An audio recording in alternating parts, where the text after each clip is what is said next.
Saviez-vous que l'hydroquinone était initialement utilisé dans la peinture, le délavage des jeans et même la production du caoutchouc? De nos jours, se dépigmenter la peau ne se limite plus qu'à appliquer des produits qui en contiennent, mais également à acheter certaines crèmes spécifiques au teint caramel, métis ou blanc, affirment les dermatologues. Mais d'où est réellement parti le fléau de la dépigmentation? Peuple congolais, histoire. Pendant les périodes coloniales, les classes sociales étaient déterminées en fonction de la couleur de peau.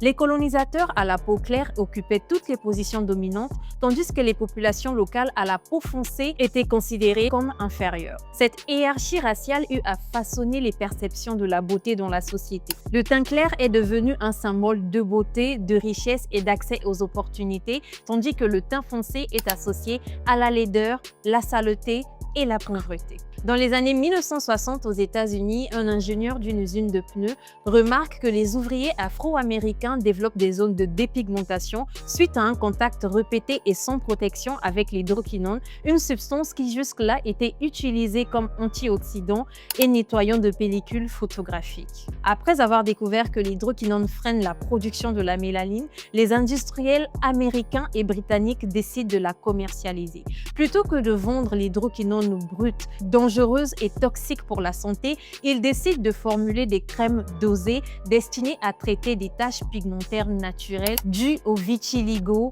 au mélasma, à la dépigmentation et même au vieillissement. L'usage de ces crèmes sera plus tard détourné à des fins éclaircissantes par la communauté noire.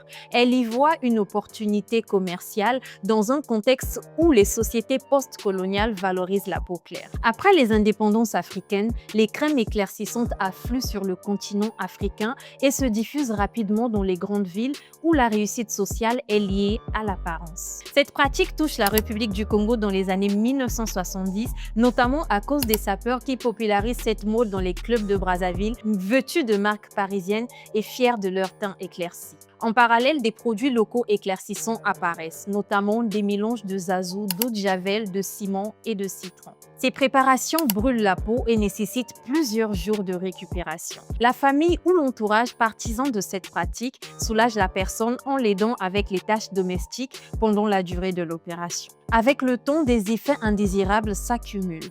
Brûlures, vergetures, acné, dépigmentation irréversible, désordres hormonaux et même des cancers. Face à ces risques, plusieurs pays comme les deux Congos, le Mali, le Sénégal ou la France interdisent la commercialisation des produits les plus dangereux contenant de l'hydroquinone. Cependant, la demande reste forte. Dans de nombreux pays africains où la régulation est faible, des circuits parallèles continuent de commercialiser ces crèmes.